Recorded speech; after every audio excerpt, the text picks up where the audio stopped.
President John F. Kennedy. Ladies and gentlemen, the very word secrecy is repugnant in a free and open society, and we are, as a people, inherently and historically opposed to secret societies, to secret oaths, and to secret proceedings.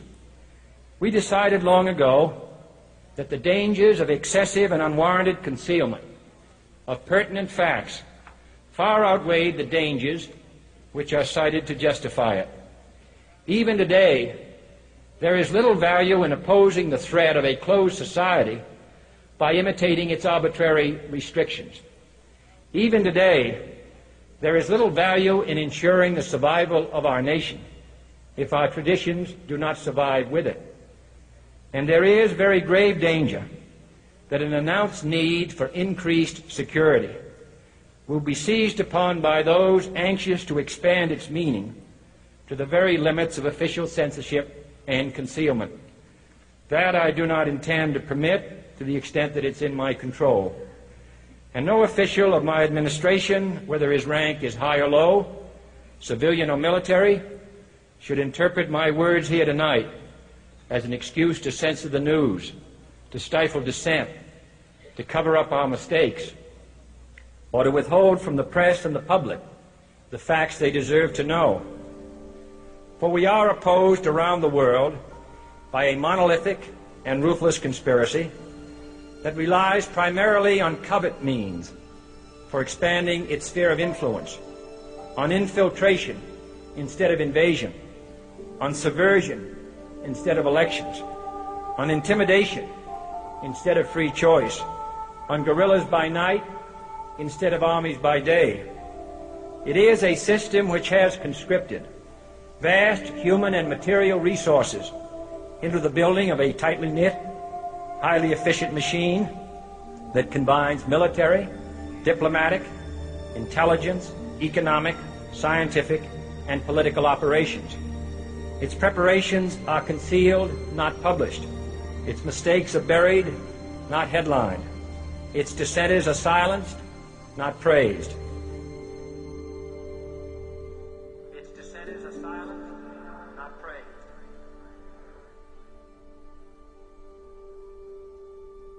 Its dissenters are silenced, not praised. Its dissenters are silenced, not praised. Its dissenters are silenced, not praised. Its dissenters are silenced, not praised. No expenditure is questioned, no rumor is printed, no secret is revealed. No president should fear public scrutiny of his program, for from that scrutiny comes understanding, and from that understanding comes support or opposition, and both are necessary.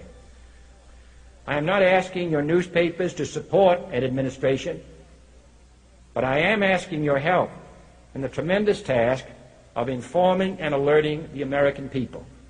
For I have complete confidence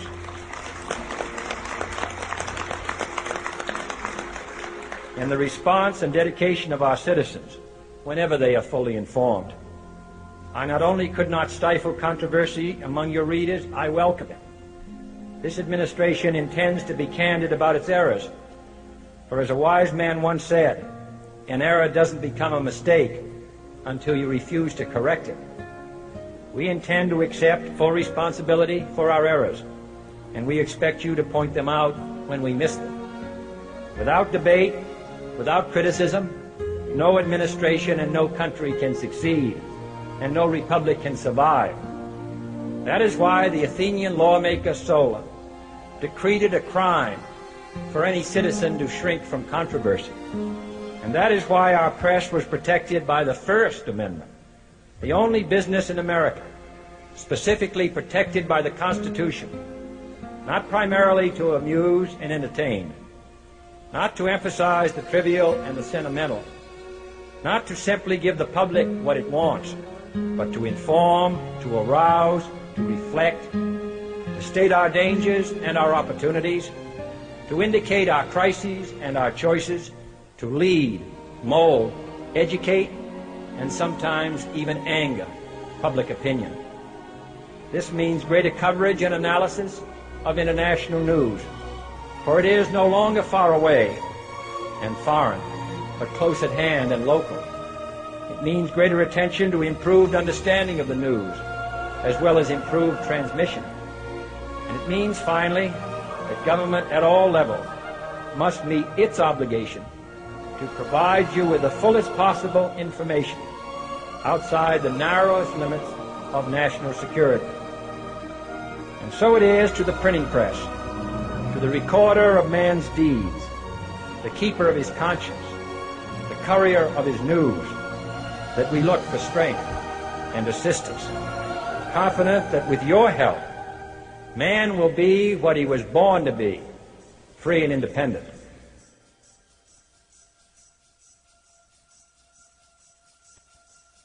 You were both in Skull and Bones, the secret society. It's so secret we can't talk about it. What does that mean for America? The conspiracy theorists are going to go I'm wild. sure they are. I don't know. I haven't seen the web. Number 322? You both were members of Skull and Bones, a secret society at Yale. What does that tell us? Not much, because it's a secret. Is there a secret handshake? Is there a secret code? I wish there were something secret I could manifest. 322, a secret number? There are all kinds of secrets, Tim, but one thing is not a secret. I disagree with this president's direction that he's taking the country. We can do a better job, and I intend to do it. And we'll be watching. Be safe on the campaign trail. John Kerry, thanks for joining us. And we'll be right back. It's good to be back at the Council on Foreign Relations. As Pete mentioned, I've been a member for a long time and was actually a director for some period of time. I never mentioned that when I was campaigning for re-election back home in Wyoming. Senator Clinton, how you doing? I'm good. How are you Can doing? I ask you a quick question while you sign that? Sure. It was reported in June of 2006 you attended a meeting in Ottawa, Canada, the Bilderberg Group. Can you comment on that? What's going on at the Bilderberg meeting, and what do you guys talk about up there? I have no idea what you're talking about. Yeah, you do. I was reported you were up there, and people saw you up there. I just want to know what you guys talk about and meet about up there. Sir, I don't know. Why are they such top secret meetings? I have no idea what you're talking Your about. husband went to a Bilderberg meeting, too. I'm just wondering. I'm not being rude or anything. No, I just want to know what happens at these meetings. Well, since I wasn't there, I have no idea. Okay, thank you, Senator. Thank you, Howard. There you go. Thank you very much. Listen, I am a happy member of the Bohemian Grove. I like the folks who come there, and it's really inappropriate for me to talk about the group beyond that. Thank you. Have you been there for the ceremony with the cremation of care? Frankly, I don't think that's something I need to talk to you about.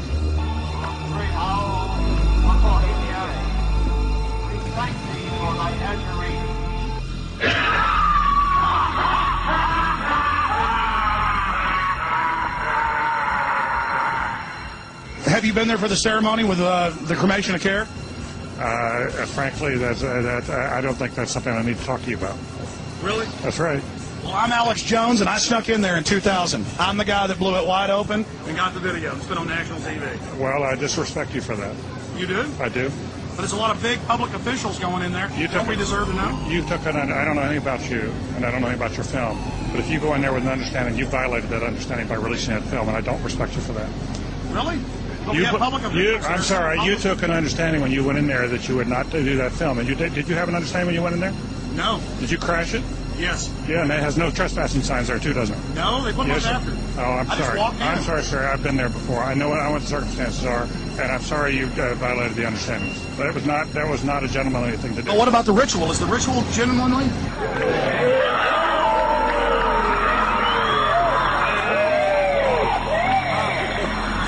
Sir, everything. I don't owe you this comment. I know. This is what's called ambush journalism, and I disrespect you for that as well. So thank you and goodbye. The ritual? It's none of your damn business. Oh.